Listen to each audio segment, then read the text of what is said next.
website. And I'm going to ask, and I recognize that we're all pretty much familiar with each other, but I would like to do a quick introduction, starting with myself, Bob Beckett. I am chair of this committee, and I'm also the Area A director representing Bamfield and area on the Alberni-Clayoquot Regional District.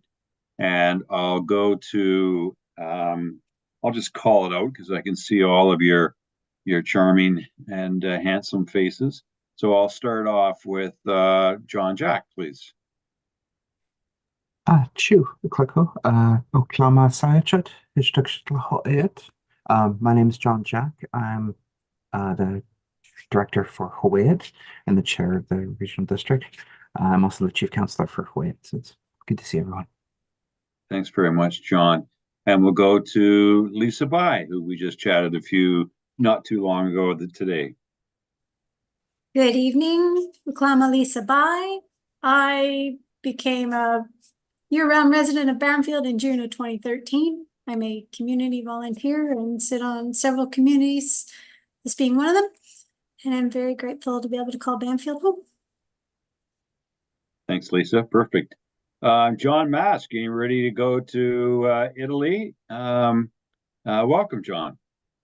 Thanks. Glad to be here. Yeah, John Mask. I've been a community member for 30 years and various boards. I sit on the APC and used to be on the water board. And just here to throw in my 2 cents worth.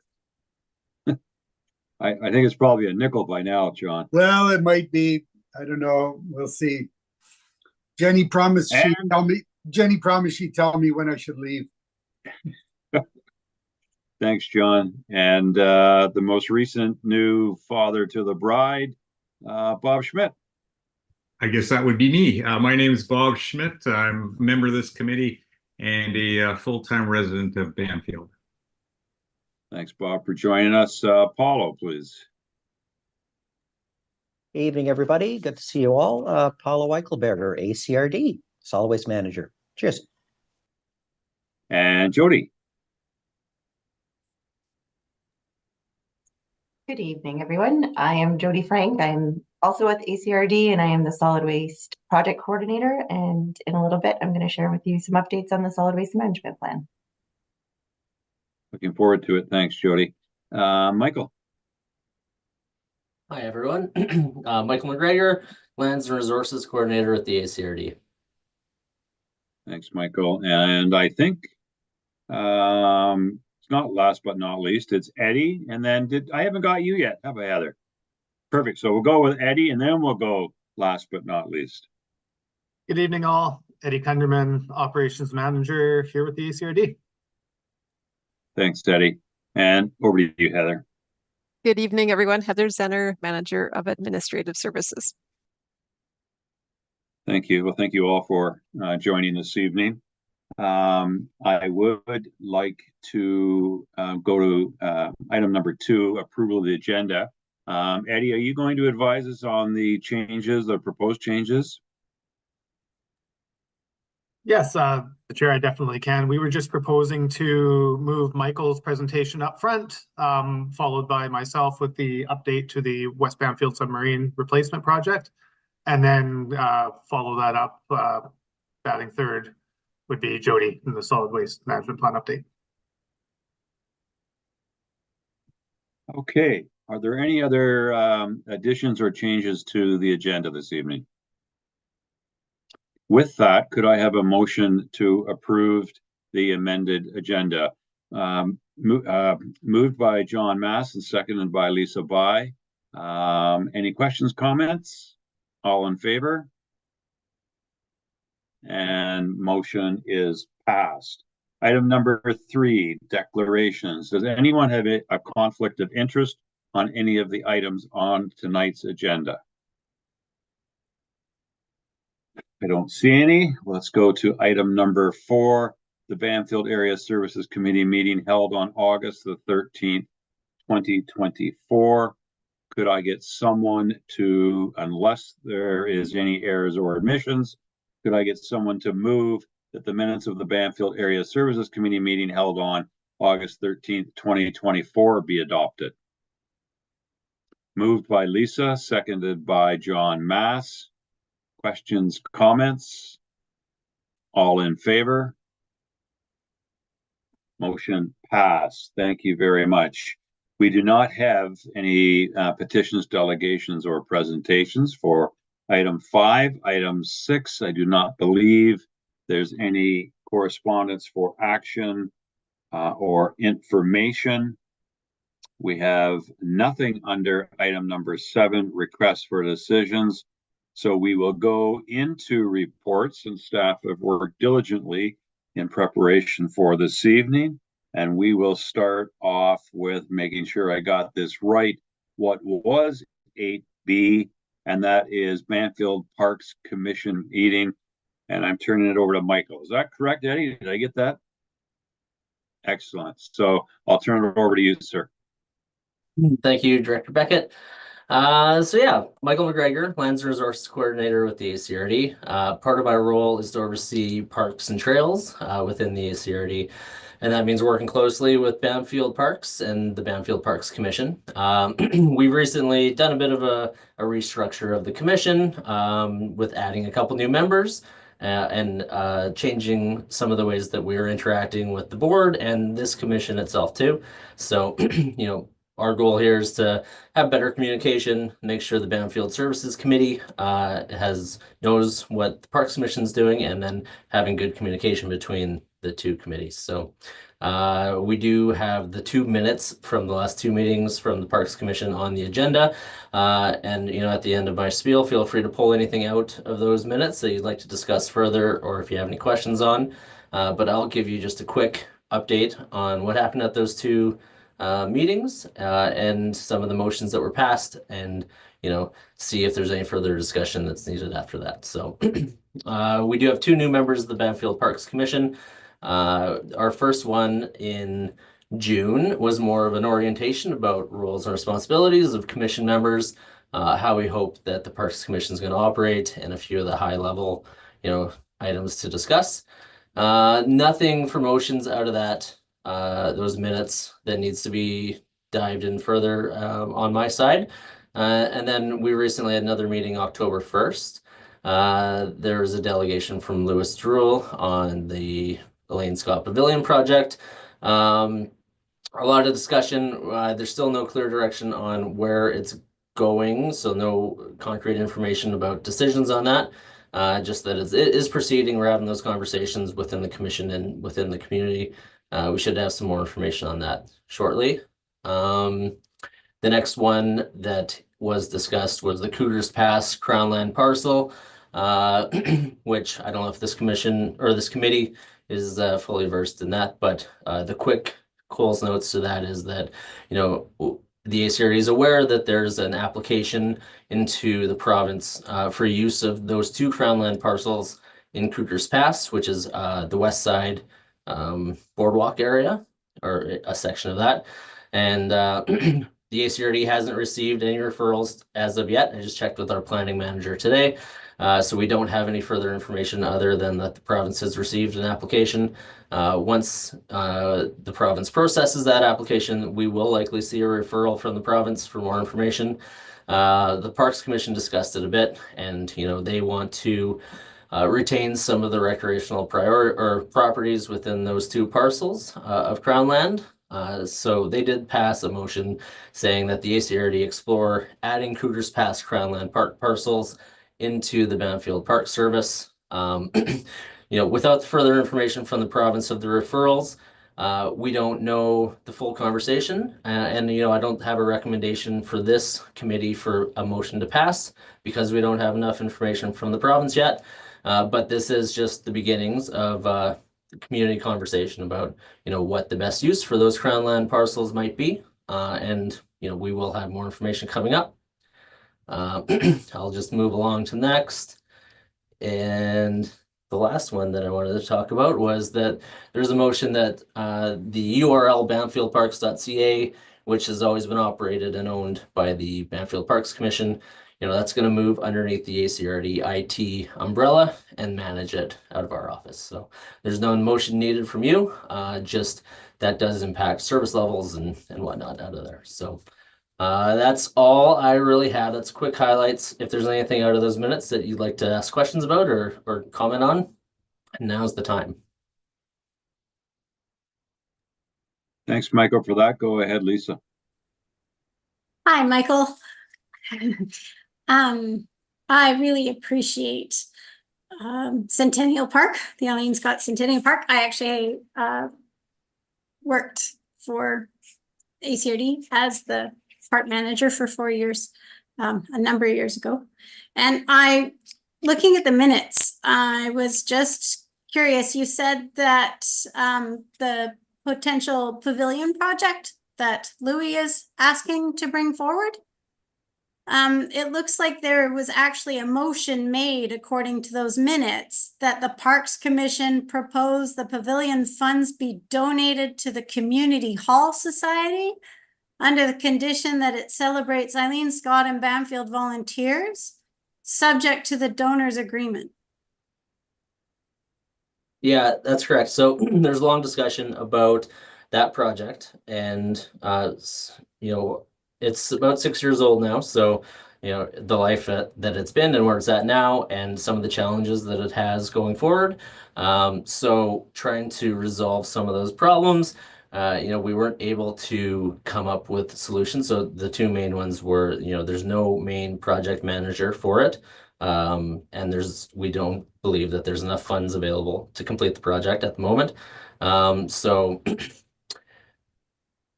there's a couple different options. The Parks Commission decided to explore the idea of partnering with the Community Hall Society to see if there's you know, other solutions for celebrating and Bamfield volunteers. I do not know the end of those discussions right now, but they're still under discussion. So I know we received some information from Louis that, you know, he wants to see it happen. He's still trying to push for a pavilion project to occur. But it, you know, it is still in discussion about who's going to be that project manager. Do we have enough funds? Can those funds be used in other spaces that still achieves the same goals? Okay. And in regards to funds, again, just from what I'm understanding from the minutes, the Parks Commission has committed $5,000. There's $19,808.38 of real funds that have been donated. And it sounds like our community forest has donated the posts for the project. And then it says community forest has put up $11,000. Now, is the $11,000 the posts themselves? No, I believe that's separate from the posts. That's within the 19,000. Within the 19,000. So the $11,000 is part of the 19,000. So there's $19,800 roughly in cash. Does that include the $5,000 from the park as well, the 19,000, or is the $5,000 on top of that? I believe that there was some in-kind work that was included in that too. So some money was spent to remove the previous pavilion that was failing. So that's a good question for Cheryl, the true number, but I think that there is a balance of a little bit less than $5,000 on top of the 19,000. Okay. That is correct, to my understanding, because I did that. I did ask specifically, and I think it was just slightly over 24,000. So we have $24,000 cash and the posts. And yet we're worried about funding. Yeah, I think that you know, we've looked at some comparable projects, like one that was just completed in Beaver Creek, and they did it with just over 50,000, which included or didn't include a bunch of in-kind work. The design that we have is pretty large, and you know, cement floor and whatnot. So I don't know if we can get a pavilion in the design that we have for just under 25,000. So I'll jump in if you don't mind. As Michael has alluded to, Louis did send out, you know, an email to the commission yesterday, identifying that his heart is in the project. He would still like to see it go ahead. Ironically enough, at the wedding that I attended in Bamfield at the weekend, I talked to an individual who is in the field of construction, and we were chatting about Louis' vision, and he indicated to me that he would he was quite open to taking the project on, working with Louis. Needed, to discuss it with Louis and Dan Zanuck, who is on the Parks Commission, and Dan has volunteered to act as liaison for the project should it go ahead. And as a result of, as I mentioned, Louis had sent an email regarding that he wanted to continue to pursue it. And he reached out to me today, and I said, well, I was, looking to have Dan contact you because he has been designated as the liaison person, but seeing how you've reached out to me, I can tell you that there is an individual in the community that is prepared to discuss this matter further and perhaps take this project on.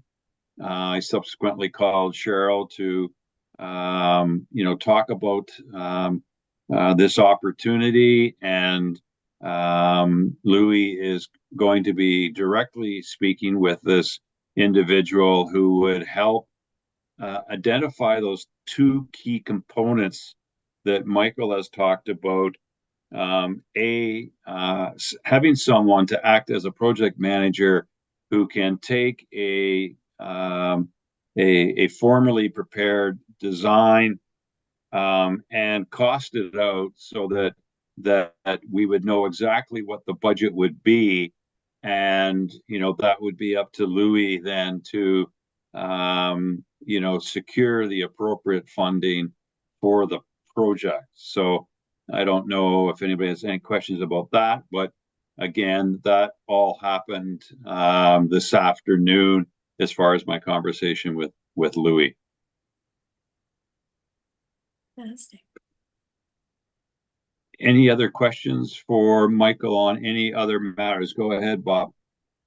Yeah, I have a question, then maybe just an observation. The question is item number 5 in the Parks Commission minutes, just alludes to a review of Grappler Wharf shared use agreement.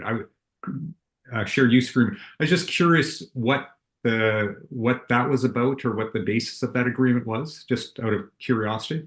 Yeah, so Grappler Wharf, the wharf at Elaine Scott Park there, we took it as a federal divestment in 2001 area, and then it's grown quite a bit since then, and so now it's used for public use under the Bamfield Parks umbrella, and then also in the for the fire department and their firehouse as well. So both of them are ACRD services, and it's just an agreement that outlines who funds shared costs and whatnot, where the areas are and who's responsible for upkeep and repair. I think it's under review from our fire service, and this was, at the minutes was the review that from the parks. So once fire service gives its thumbs up, then we should have a shared use agreement between the two services. Great. Thanks, Michael. And just the observation, I'm probably stating the obvious, but I think we all witnessed a big influx of traffic and parking this summer, and it was really reflected in Grappler. And I know anytime I was down there, it was absolutely chaotic, the number of boats and trailers going in and out of there. And so, obviously there's no immediate solution to that, and it's probably in the purview of the Parks Commission, but we as a community just got to, sort of get in front of some of these issues, because it's just going to get worse. And all those things combined made, July and August very, very difficult getting around and getting in and out of grappler and just getting around Bamfield in single lane traffic. And I think it's just a matter of time until we have some kind of a major accident or something happen, especially on Bamfield Road with the vehicles parked alongside there. But so, you know, long term to put on people's radar, and I'm sure people are way ahead of me on this, is just considering the access and the parking around that area, is whether it needs to be ultimately redesigned or just, you know, reconfigured, or the parking has to be reassigned or something. But it's just going to get busier and busier, and it's very, very challenging. Sure, changes the whole atmosphere in this community during those 2 months. I know no one's got a solution. I just felt the need to comment on that. And I think, you know, everybody in the community has to sort of start looking at this, and we've got to figure out some solutions long term. Thanks, Bob. Two things that you've raised that I would like to speak to. One is the ramp, and I don't know, Michael. Again, we need to go back through the Parks Commission on this. But one of the things that I don't know if there's a grant available for a student to act as a ramp manager. And manager is not the right word, but you know, someone who can help direct traffic on the ramp, you know, with all the boats coming and going, and just being a ramp ambassador to help hold people up to, you know, as opposed to people backing down to a ramp that's already got two boats being loaded. So anyway, it's something that I think that we could take that back to Cheryl and her team and see if there was something in there that again, a grant might be available for a ramp ambassador. The second thing I wanted to bring up was, Bob, you brought up the parking on Bamfield Road. Next week, I think it's Tuesday, there is a Bamfield Road Safety Committee meeting. And I'm happy to bring that up, especially at the four-way stop, where, you know, there's folks that are parking in the ditch, and worse, parking a third of the way on the road. And again, because John's here, I'm going to ask John.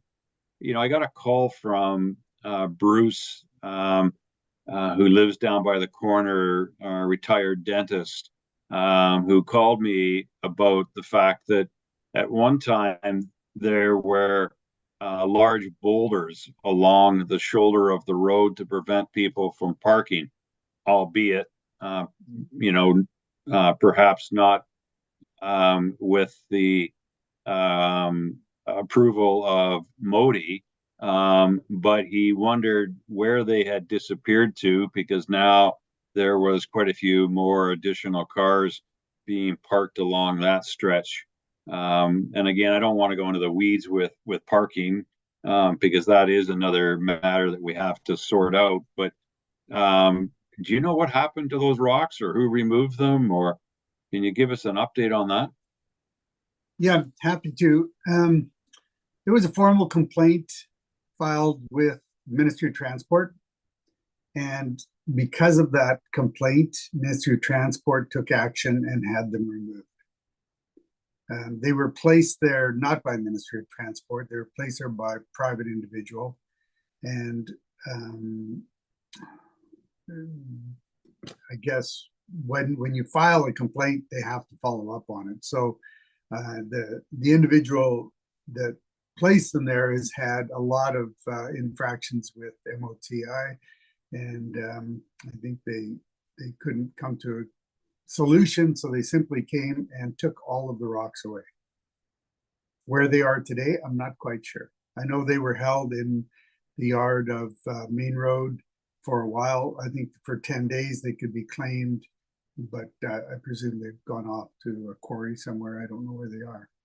But when it was done, I mentioned to MOTI, I said, although those rocks are illegal and they shouldn't have been put there by the individual, when they're taken away, the spaces are going to get filled in by cars, and the cars are going to cause even more grief than the rocks are. Now, the rocks were removed as a safety feature, which in reality, they weren't a safety feature. They were a convenience feature so that people could park closer to the intersection. That's all they were for. I think that's the only reason the complaint was filed. I'm not really sure. But they were removed. And the last conversation I had with Modi was that they would take some formal action regarding parking close to the intersection and Bamfield Road. Now, we need, in my opinion, the community, the fire department, individuals have to write letters. Once a letter is written and a complaint is put in, then it has to go on file and it has to be followed up on. And so, as Modi, bear with me, it has no mandate for parking. So they will not try and create parking. Their mandate is for transportation. And so they want clear passageways.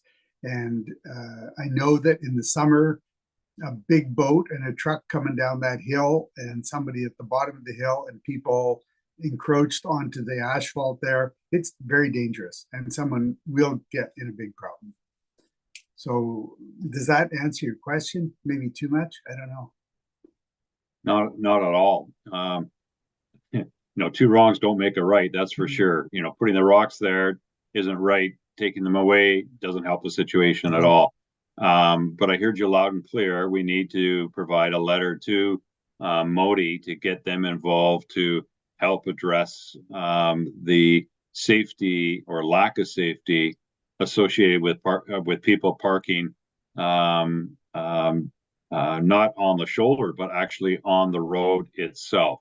So I will take this because I sit on the road safety. I will take this and put this on the agenda and ask Stefan I'll ask Stefan to put it on the agenda. We can discuss it next week.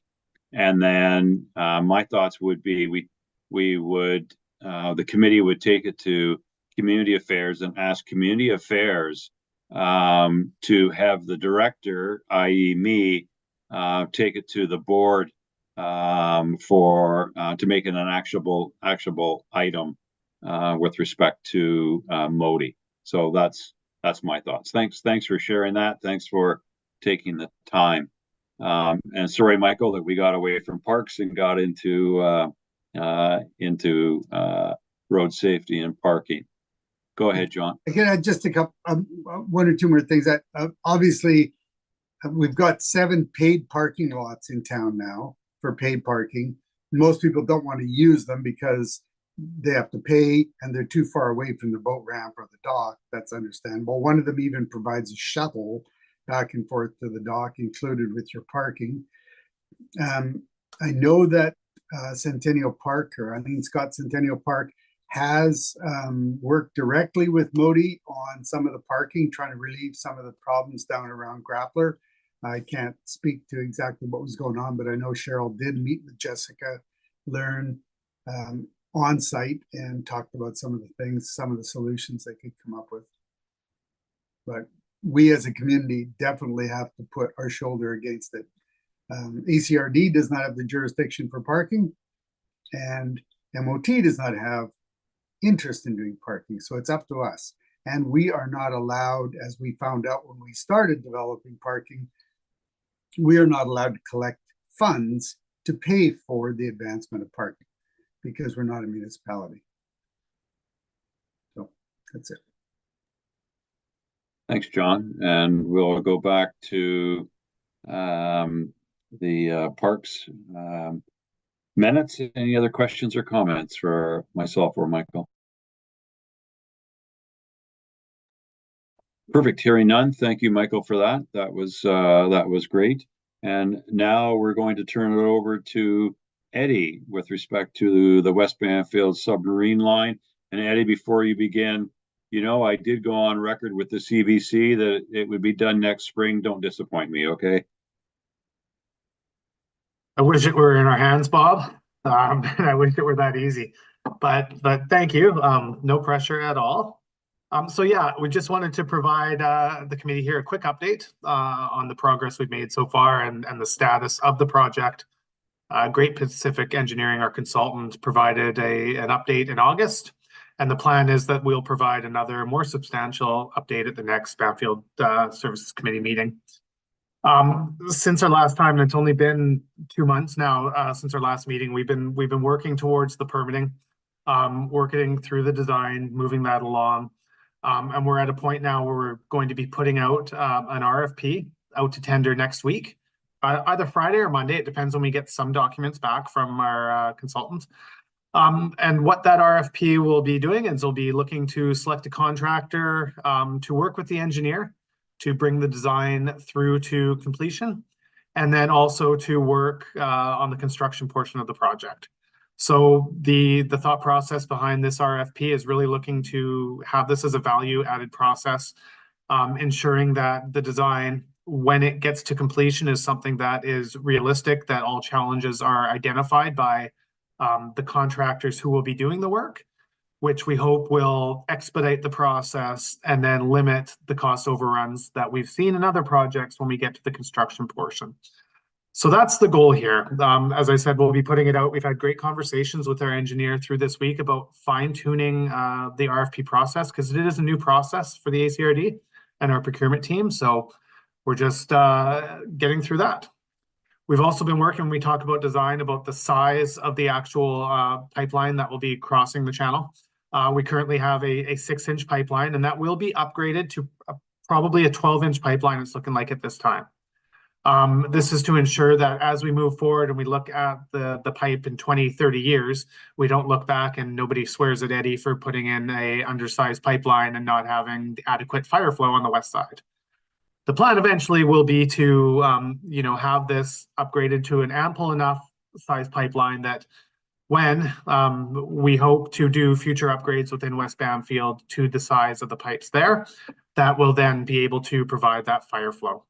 And we're also looking at things like that South Bamfield Burlow Loop as well. So the idea is just to make sure that we're addressing future development and making sure we can provide those flows in the future. The biggest portion of this project that is going to determine time is the permitting. So we've been in contact with Island Health. They've been consulted on the basis of the preliminary design. We will continue to engage them throughout the design process and make sure they're kept in the loop and satisfied with it.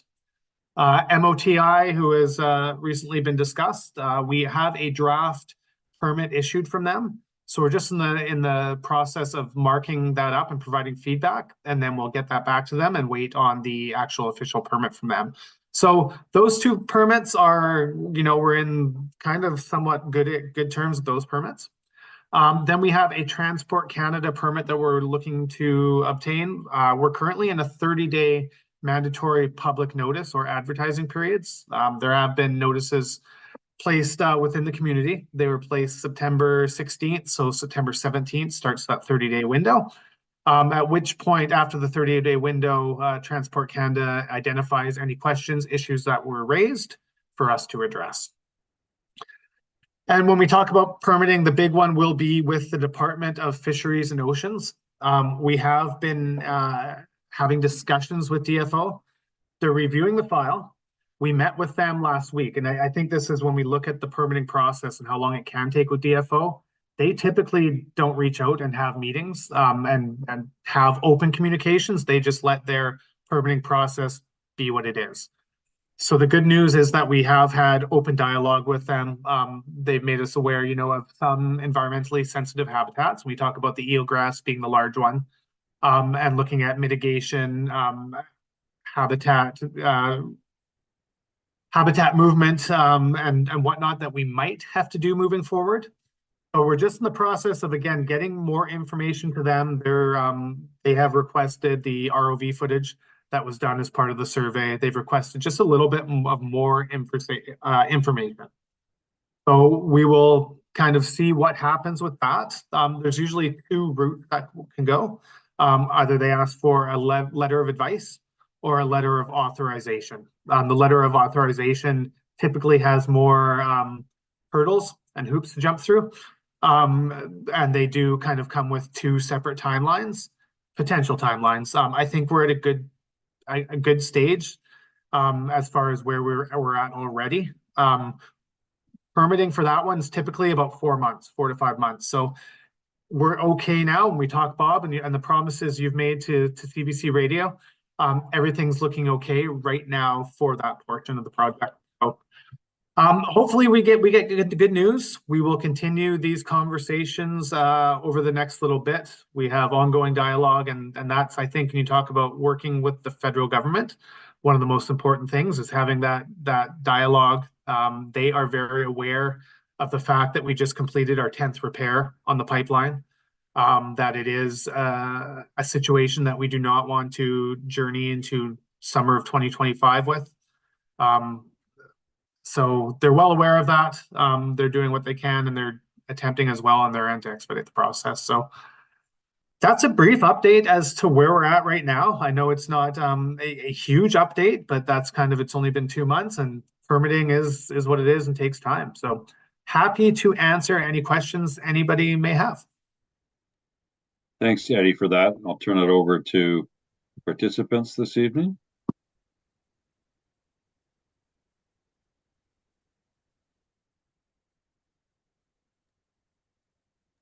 If you are pondering something, I'll just jump in. What is the life expectancy of the new line going in, Eddie? Typically, I think we're looking at about approximately 40 years is the standard life expectancy. There are obviously various factors that can impact that, but we are ensuring, and that's one of the reasons why we're going for a little bit larger size pipe than what we need right now, with a higher pressure rating than would typically be needed. We just want to make sure that, with the work being done and this size of a magnitude of a project, we don't want to be looking at it and having to do repairs as we had to with the last one throughout its life. And I think, we look at this as step one is in building the rest of the water system up a little bit and doing some repairs and upgrades within the other components of the water system. So had to get this one out of the way. So yeah, that's typically what we're looking at though, Director Beckett. Okay, thank you. And, obviously when I started off the conversation, I was a little bit facetious about worrying about what I had said to the radio station.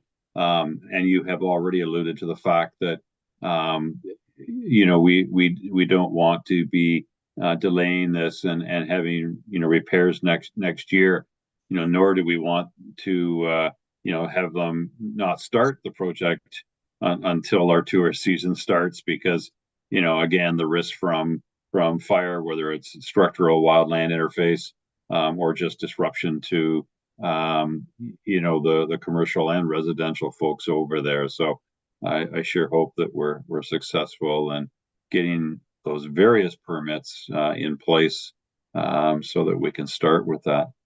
Any other questions? And I think that if you don't mind, Director Beckett, if I just chime in, one of the benefits of this RFP process is that we will already have the construction contractor in place as we move through to that permitting. So it'll kind of eliminate just one more potential time delay as we get towards the end and receive our permits. We'll be ready to go. Okay. And then one last thing, because you did bring up the fact that, the goal with our new procurement policies is for no cost overruns or limiting cost overruns. What is the contingency amount? Is there a percentage on this project that we have available? Yeah, I think typically when we put the grant application in, Director Beckett, and thank you for the question, I believe, and again, I believe we had a 20% contingency that was put on top of this, based off the Class D estimate at the time. And looking at the numbers, we'll see what it comes in at, but we feel that we're in a fairly good place as far as budget, and we're not too concerned at this point. Excellent. Well, thank you for your report as well. If there's nothing else for Eddie, we will go to what was item 8A, and that is solid waste management plan draft strategies. Jody, over to you.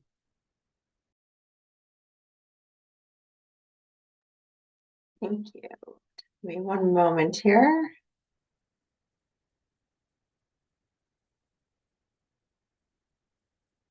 All right, now, can you confirm you're seeing my slides Yes.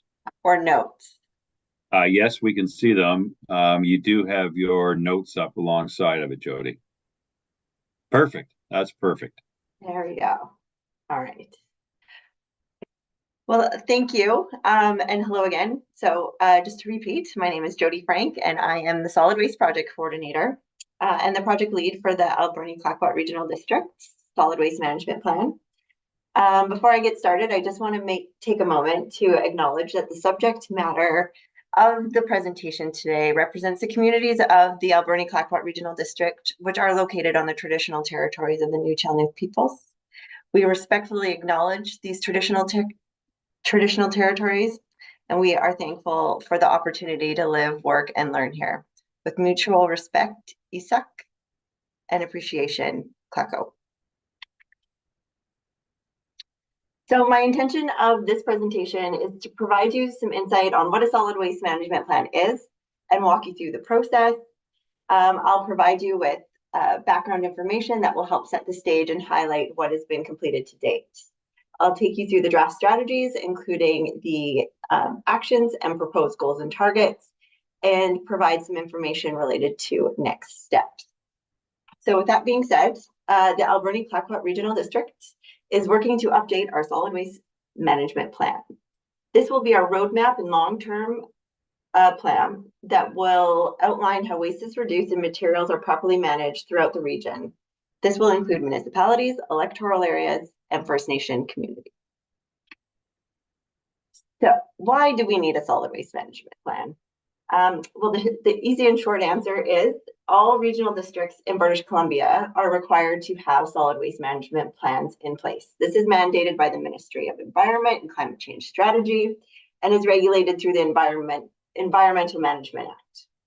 The process is set out by the province and outlines specific criteria that must be met while the planning process is undertaken. Like I mentioned, the purpose of the plan is to really outline future programs and the infrastructure that will be needed to reduce the amount of waste going to our landfills and to help optimize our solid waste systems efficiency and to manage costs over time. So just to go over the process and the timeline. So as I mentioned, the ministry outlines a specific process. So it's a 4-step process. And the first step is to initiate the process. So this took place back in 2023 in the spring. And part of this step was to inform the ministry that we were undertaking the planning process.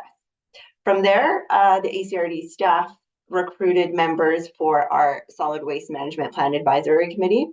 And this is made up of a group of outstanding individuals and community members from electoral areas, municipalities, remote, rural, First Nation communities, as well as the business and education sector.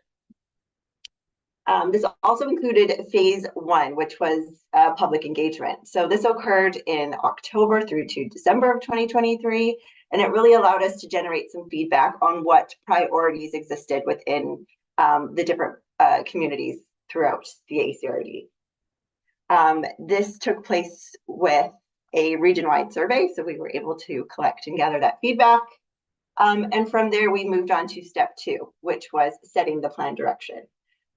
So in this step, it included developing the guiding principles. And so these really act as our guiding North Star that help create the framework of the plan and really guide how we make decisions regarding the plan. I'll touch more on these guiding principles in a few slides. Other key outputs on this particular step were setting goals and targets of the plan and developing the long list of potential options that have now been shortened and turned into the potential strategies that I'll go over shortly. So this brings us to step 3, which is evaluate the options. So this is where we are currently in the process. We have developed 8 proposed strategies and are consulting the public at the moment on those strategies and gathering feedback on how the community feels about each of the strategies. After phase 2 of the engagement period. The feedback will be summarized and we will report back to the advisory committee to consider that feedback, as well as we'll continue to develop the plan. The draft plan will be reviewed and brought back to the communities for one last round of engagement prior to it going to the board for final approval, and then going to the ministry for submission. Step 4 is the last step, and that's really just preparing the final draft of the document and moving it to implementation, which is planned for later in 2025. So to just go over some of the key milestones, I touched on the guiding principles. So these were developed by the advisory committee. They are meaningful, they are relevant, and they help inform the framework and guide decisions on the plan. The goals and targets were developed and are specific, they're meaningful, measurable, relevant, and achievable within our timeframe. Engagement has really helped inform the priority areas that we have focused on. And it has really been a key aspect of the plan and developing those priority areas. So with that being said, the 8 strategies have been developed to address the gaps and opportunities that exist within our solid waste systems and help guide the solid waste programs for future years. So when we look at our guiding principles, so as the advisory committee chose to use the New Chill New sacred principles for addressing respect, taking care of, and recognizing that everything is one for the people and the land. Using ISAC, utmost respect, this guiding principle speaks to the personal and collective respect for the community and its people, the traditional knowledge, the natural world, the metaphysical world, and other peoples and communities. The second guiding principle, UASAK, is around taking care of. So in this context, we talk about taking care of the present and future generations, as well as taking care of self and the resources provided by the land and the natural world. The third, everything is one, Ishshak Ishtawak, is around the notion of the interconnected, interdependent, and reciprocal relationships between the people, the land, and the wider world in a physical, spiritual, and social sense. So moving from the guiding principles, which are a very, very meaningful piece that I mentioned were developed by the advisory committee, I'm really proud of the outcome of those guiding principles. The goals and targets for the plan support those guiding principles and really help us to measure the success of the plan over time. So it focuses on 4 key areas, the first being social equity and local economy. This helps provide inclusive, equitable, and accessible opportunities across all solid waste systems and programs in ways that provide local economic benefits through social procurement. The second goal is around environmental, so by avoiding impacts from solid waste collection and disposal facilities that negatively impact our local ecosystems. The third goal is around education and creating effective and accessible education to all audience types. And the fourth is around economic, making financial responsible decisions, using waste reduction and diversion initiatives to offset costly disposal systems over time. We've also set a couple of targets. The first one aims to take care of the people and the land by using our resources wisely and encourages community members to reduce and reuse and recycle to get the most out of our products to help reduce our carbon footprint. The second target is set to help us measure progress towards our goals. So the advisory committee has set a disposal target of 350 kgs per person per year by 2035. This aligns with the provincial disposal rate as well. So when we look at our waste generation per person per year, we have 2 waste sheds, being the Alberni Valley landfill and our West Coast landfill. The kg per person per year is calculated by taking the total amounts disposed as garbage and dividing it by the region's population. The total tonnage disposed includes garbage from the residential sector, the IC&I sector, and the C and D sectors combined. So it's the kg per person breakdown that is representative across all sectors. The draft strategies and actions that are included in the proposed solid waste management plan that are going out for engagement aim to reduce this number and help us move closer to that 350 kg per person per year target. The column on the right there just gives us an indication of where the ACRD is sitting. So when we look at our waste generation and we look at our other BC communities, and that BC average of 506 kgs per person and the target of 350, this chart just really demonstrates how we are tracking with our other BC communities. Now, this is another important piece of information, and it really demonstrates what waste is going where. So the diagram, again, represents both waste sheds combined. It shows what is generated within the regions across the residential and commercial sectors for organics recycling and construction and demolition and landfill waste. When we look at the bottom section, that is what's currently being diverted. The top section is showing what organics and recycling are currently being landfilled and could be diverted. And it's also showing us a portion of the C and D waste currently going to landfill that could be diverted. So looking at that top section is really what we're focusing on, helping divert some of that material and really get us to closer to those goals and targets that I spoke to in the previous slide. So this moves us on to our 8 proposed strategies. So with the foundations of our guiding principles, our goals and targets, our public priorities, as well as the advisory group's work in identifying waste streams and where gaps and opportunities exist. Also to mention that as part of the advisory committee, they had the opportunity of touring most of our solid waste facilities. So we came up to Bamfield, we were hosted at Hawaiiat. We had an opportunity to go to the transfer station. We have visited the Alberni Valley landfill, the West Coast landfill, and the organics facility. We have been to various recycle depots, the new Restore in Port Alberni, as well as the Makerspace. So just to get that real perspective on all the different waste facilities that we have within our region and really get some of the perspectives on our rural and remote communities and what opportunities really exist there. So that also really helped form these 8 proposed strategies. We also have a technical memo that the solid waste team has been working on for the last few months. This speaks to these 8 strategies and really provides all the in-depth detail information. And that will be posted on the project's Let's Connect page by the end of the week. So the 8 proposed strategies, I'll go through here quickly and then speak to them each individually with a bit more detail.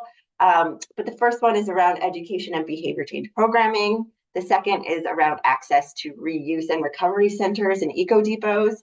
The third strategy speaks to business and institution waste diversion programs. The fourth strategy is around organics management infrastructure for remote and Indigenous communities.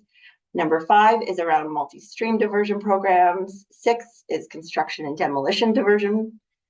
7 is other materials and the product end of life.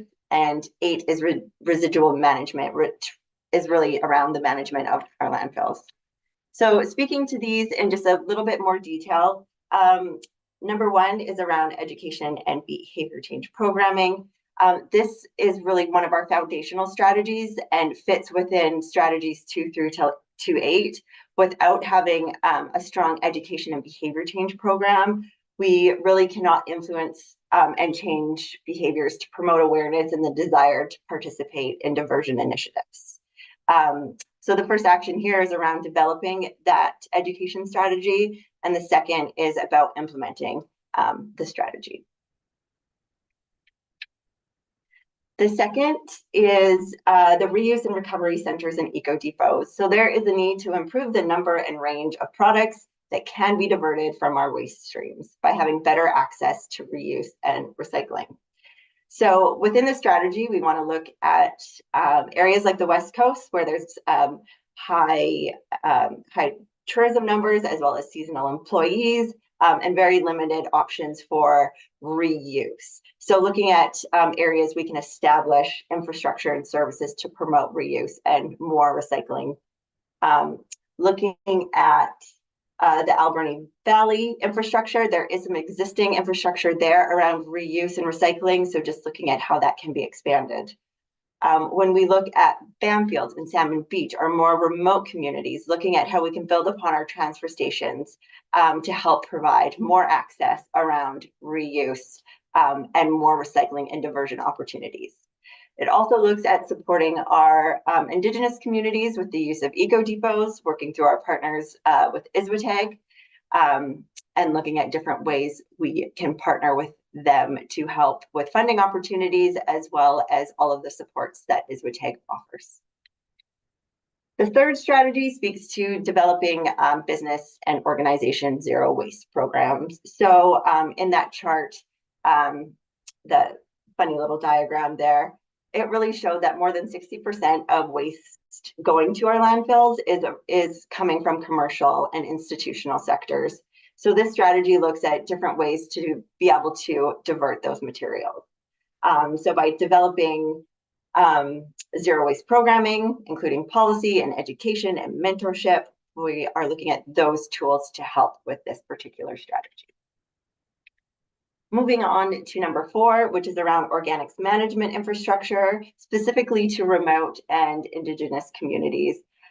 This particular strategy looks at establishing organics management infrastructure operations for remote and Indigenous communities. So looking at food, like solutions that help with establishing food scraps drop-off and just making it more accessible.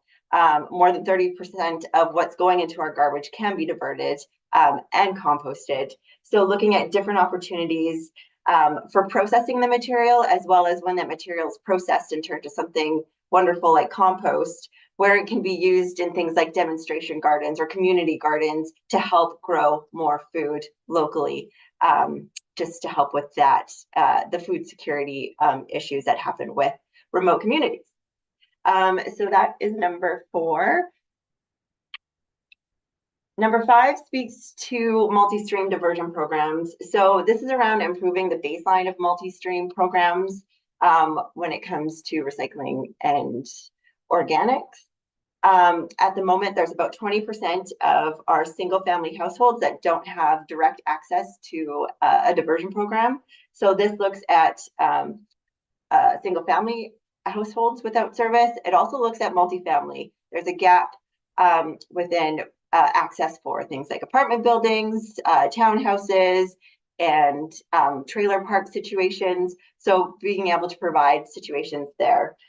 This strategy also looks at multi-stream options for public spaces. So looking in our parks, and as well as event diversion. So the number of events that are coming to our communities, this strategy would allow us to perhaps regulate and have event vendors have to have a solid waste management plan and demonstrate how they will divert materials during an event, rather than it all just going to the landfill. Number 6 looks at C&D waste. So of that 60% that I said was coming from commercial sectors, about half of that is coming from our construction and demolition sectors. So this strategy looks at different ways to promote reuse smart building design, as well as the different policy tools and infrastructure expansions that can happen to really help us divert and reuse construction and demo materials. Number 7 speaks to, so when we say other materials, expand other material and product end-of-life management, this looks at programs not already in an EPR program. So when we look at paint and batteries, those have a program that help fund the diversion aspect of them. Things like your regular household hazardous waste, mattresses, for instance, don't have an EPR program. So looking at different ways that we can help provide collection points for those troublesome items, bulky, as well as it helps minimize illegal dumping and ocean ocean plastic waste generation as well. Sorry. Number 8 is the last one, and really one of the most important. So this is about how we manage our landfills. Specifically in the Alberni Valley, we are in negotiations developing a long-term solution for the Alberni Valley landfill. So by being able to sort of change the narrative from it being a dump and a landfill, we really want this to become a resource recovery center, making it something that that we can be proud of, and that will help Sachot just be more at ease with forming that partnership and that long-term agreement for us to continue using this space. So by showing that we can manage our landfills properly is very important.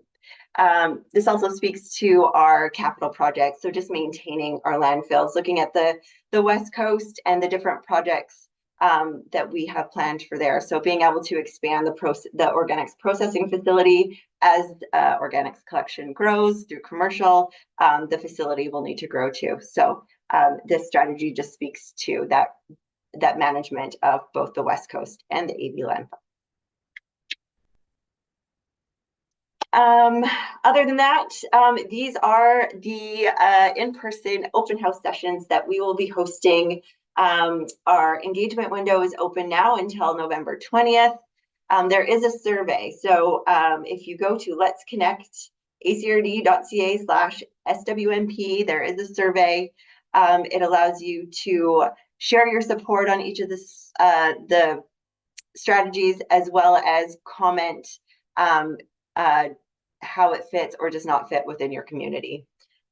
So with the survey, there's also a chance to win one of 3 certificates for a local vendor. And as I wrap up, so just the next steps, as I mentioned before, after phase 2 engagement finishes, the feedback will be summarized, and we will report all the feedback back to the advisory committee, and we will have that available on Let's Connect in the coming months. The committee will consider the feedback as we continue to develop the plan, and then that draft plan will be brought to the community for a further round of engagement prior to it going to the ACRD board for approval. From there, it's submitted to the province, and then we move to implementation of those programs. So that concludes my presentation, and I'm happy to answer any questions. Thanks, Jody. It's an awful lot of material to go through. Those of us, John, Jack, and myself that sit on the board, this has been going on for some time. And the board is very supportive of dealing with organics, diverting, materials that don't need to go to the landfill, so that we can, prolong the usage of the landfill. But at any rate, thank you for that. I will turn it over to the committee for questions.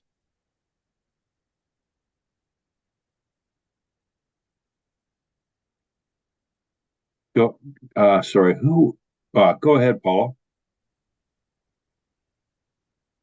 Hey, folks. Just in case there are any questions or anything like that, I just wanted to do a huge shout out to Jody and the team, and especially the Solid Waste Management Plan Advisory Committee. As Jody said, it's been a huge gargantuan project. It's been a lot of work involving a lot of time for the folks there, and I just wanted to acknowledge the work done here by Jody and the rest of the crew. Thanks, Paula. It is important to recognize our amazing staff. John, I think you had your hand up, and then I'll go to Bob Schmidt. Yeah, thanks, Jody, for all that information. It's very complicated, and every piece of garbage is everybody's responsibility, oddly enough, not when they're done using that coffee cup. But I just wanted to mention the Transfer station here in Bamfield for quite a long time was in really rough shape and always a mess and very unorganized. The last 3 times I've been there, it looked great. It looked really good, just like it used to, and very organized, and it's being treated properly. So, thank you. Thank you. Thanks, John. I know that I've had chats with Patrick, and he'd like to get the ground cemented so that it's easy for cleanup. And I'm hopefully in time we can find the budget to do that, because that would really help make cleanup easier. Go ahead, Bob Schmidt. Yeah. Thank you, Jody. A really good report. I can really appreciate what an undertaking it is to manage solid waste, because it's an even larger undertaking to try and find a new location for a landfill.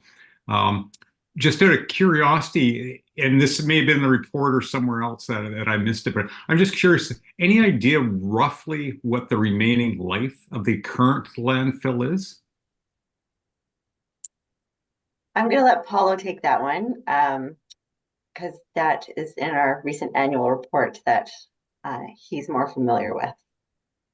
You bet. No worries. Thanks, Jody. Landfill has got approximately 60 plus years left on it. Just if everything stays the way it is now, the more you divert, the longer that it'll last. So if that, wrap your mind around that, that's what we're looking at right now. Okay, well, that's great news. And certainly if you can stretch that out by doing, reuse, composting, all those other things, that's good news. So it's nice to hear that it isn't urgent, that we've got like 5 years left. We better do something radical. So I really credit you for getting out in front of this, and if we can add more years to the life of the landfill, all the better, and not have to go through the approval process for a new one. So kudos to all of you. Thanks, Bob. And as a retired municipal solicitor, you recognize the cost, the risks of not maintaining, these landfill sites. And it's not just the diversion. We could go on, and Paulo could go on and on and on with respect to the off-gassing and the leakage and the leachate and just it's a huge responsibility for regional government to look after it, and without it we'd be absolutely hooped.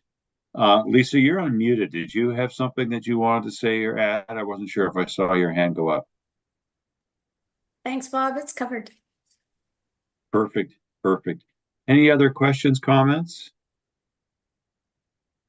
Well, great job, Jody, and Paulo, thank you for staying with us this evening to cover off on that. I would like someone to make the motion that the Bamfield Area Services Committee receives reports A through C. Moved by John Jack, seconded by John Mass. Questions, comments? All in favor? Motion is passed. Heather, I don't believe there's any late business. Any questions or comments from the public who may be watching with bated breath, looking to jump in? There's no questions. There's nobody watching that I can see. Well, as always, I'd like to start off by thanking our staff for participating this evening, perhaps missing out on the Vancouver Canucks game, but I'm told it wasn't a good outcome. To all of the committee members, thank you for your attendance tonight. John, safe travels, and perhaps a sip of a red when you get over there for me, please. Motion to adjourn. Moved by John, seconded by Lisa. All in favor? Thank you, everyone. Have a great evening. Take care of yourself. Good night. Good night, everyone.